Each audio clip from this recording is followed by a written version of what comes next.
yang melatar belakangi untuk saya mengambil judul pengembangan ERP pada restoran adalah sebagai berikut. Restoran adalah bisnis yang kompleks dengan banyak bidang dan fungsi yang berbeda-beda, seperti manajemen persediaan, pemesanan, produksi, keuangan, sumber daya manusia, dan lain-lain. Mengelola semua aspek ini secara terpisah dan tidak terintegrasi dapat menyebabkan kesalahan. Kesalahan inventaris, keterlambatan pemesanan, kehilangan pendapatan, dan tantangan manajemen lainnya. Penggunaan sistem ERP pada restoran memungkinkan integrasi semua bidang dan fungsi yang ada dalam satu sistem. Tujuan dan manfaatnya, yang pertama adalah integrasi sistem, ini mengintegrasikan berbagai bidang dan fungsi dalam satu sistem terpusat. Yang kedua, manajemen stok persediaan yang lebih baik dibanding dengan yang manual.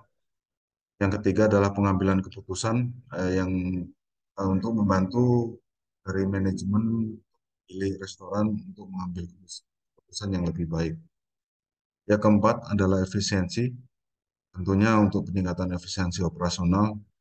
Dan yang terakhir adalah peningkatan pelayanan terhadap pelanggan. Metode pengembangan dalam sistem ERP kali ini adalah mulai dari tahap perencanaan, analisa, desain, pengembangan, uji coba, implementasi, dan pemeliharaan. Tahap perencanaan, eh, kita mulai dari saya mencoba untuk mengambil dari beberapa literasi dan dalam bentuk wawancara kecil terhadap pemilik-pemilik restoran. Pada tahap perencanaan ini, kita akan mengidentifikasi kebutuhan restoran. Yang kedua, mengidentifikasi kelemahan, kekurangan, atau celah dalam sistem yang sedang digunakan. Memetakan proses bisnis restoran untuk menentukan modul yang sesuai dengan proses bisnis tersebut. Dan terakhir, menyusun anggaran untuk pengembangan ERP. Untuk modul nanti yang akan dibuat, itu ada modul keuangan, modul pembelian, modul inventory, dan modul produksi. Untuk tahap analisa, eh, setelah dari beberapa literasi dan wawancara kecil, bisa disimpulkan pada analisa kali ini. Yang pertama, pengelolaan keuangan masih menggunakan sistem akuntansi yang terpisah dengan proses bisnis yang lain. Proses pembelian stok persediaan itu masih menggunakan proses manual. Proses penjualan masih menggunakan pemesanan manual dan aplikasi kasir yang masih standalone. Pengelolaan produksi seperti mengelola bahan baku yang masih manual dan pengelolaan stok barang masih menggunakan checklist. Berikut ada flowchart pada restoran. Yang pertama adalah proses transaksi pada restoran.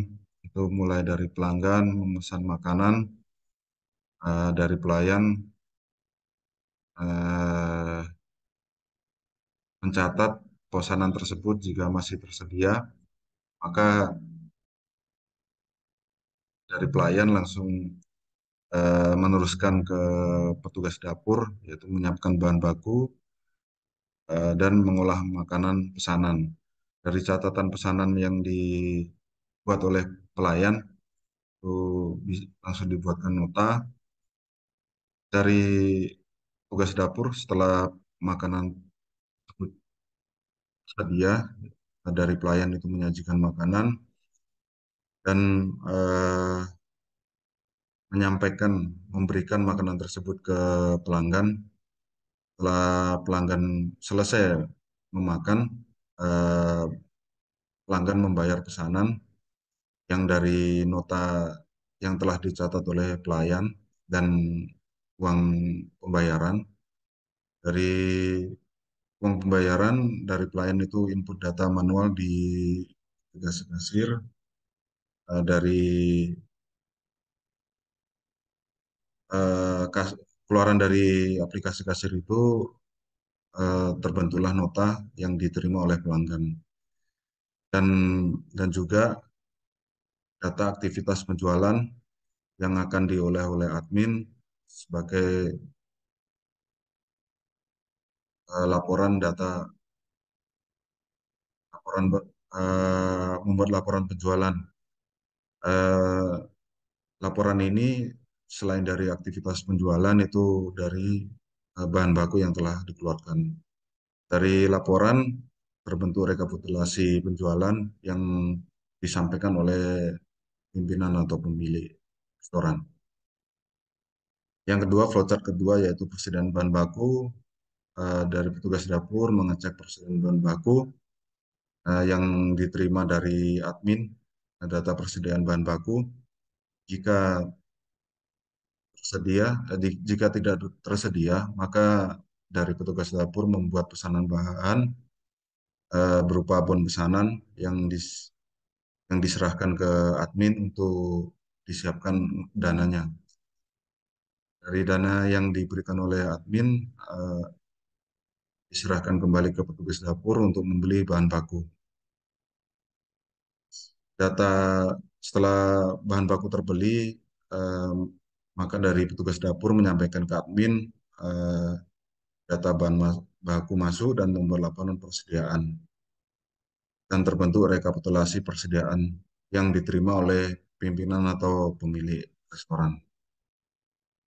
Untuk tahap desain, eh, dari desain setelah flowchart ini, setelah sistem ERP pada restoran tersebut dibuat, yang pertama mulai dari pelanggan eh, melakukan pemesanan, dari pelayan menginput pemesanan, dari hasil inputan itu ada data pesanan yang diserahkan ke kasir sebagai nota. Dari input pesanan dari dapur mengecek bahan baku. Jika tidak tersedia, maka disampaikan ke pelayan untuk menyampaikan ke pelanggan jika menu tersebut tidak tersedia.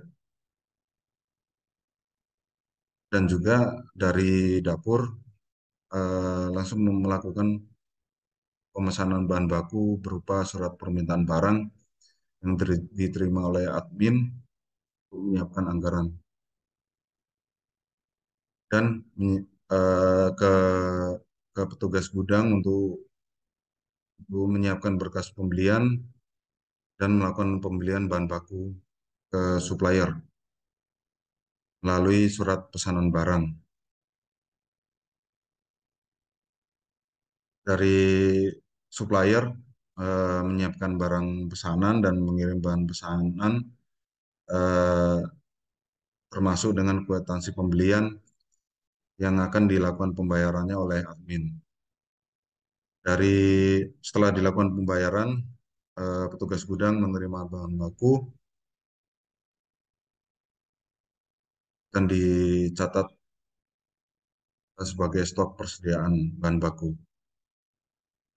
Ketika pada petugas dapur itu tersedia bahan makanan, maka proses sama seperti sebelumnya, yaitu mengolah makanan dan menyerahkan makanan ke pelayan untuk disampaikan ke pelanggan. Setelah pelanggan selesai untuk memakan semua hidangan, pelanggan melakukan pembayaran ke kasir berupa nota yang telah dibuat oleh kasir, dan dari kasir terbentuk nota yang diserahkan ke pelanggan.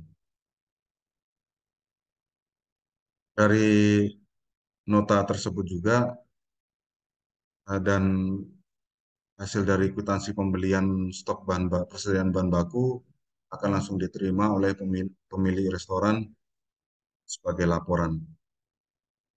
Berikut user interface untuk ERP kali ini. Dari kami menggunakan Odoo. Odoo merupakan sebuah perangkat lunak manajemen perusahaan yang terintegrasi dan open source. Pada awalnya Odoo ini dikenal sebagai Open ERP. Odoo menyediakan berbagai fitur dan modul untuk membantu perusahaan dalam mengelola berbagai aspek operasional seperti penjualan, pembelian, manufaktur, persediaan, keuangan, sumber daya manusia, proyek, dan lainnya. Pada kali ini ada beberapa fitur yang kami gunakan di Odoo. Yang pertama adalah penjualan, pembelian, persediaan atau inventory, point of sale sebagai aplikasi kasir, counting, dan proses produksi.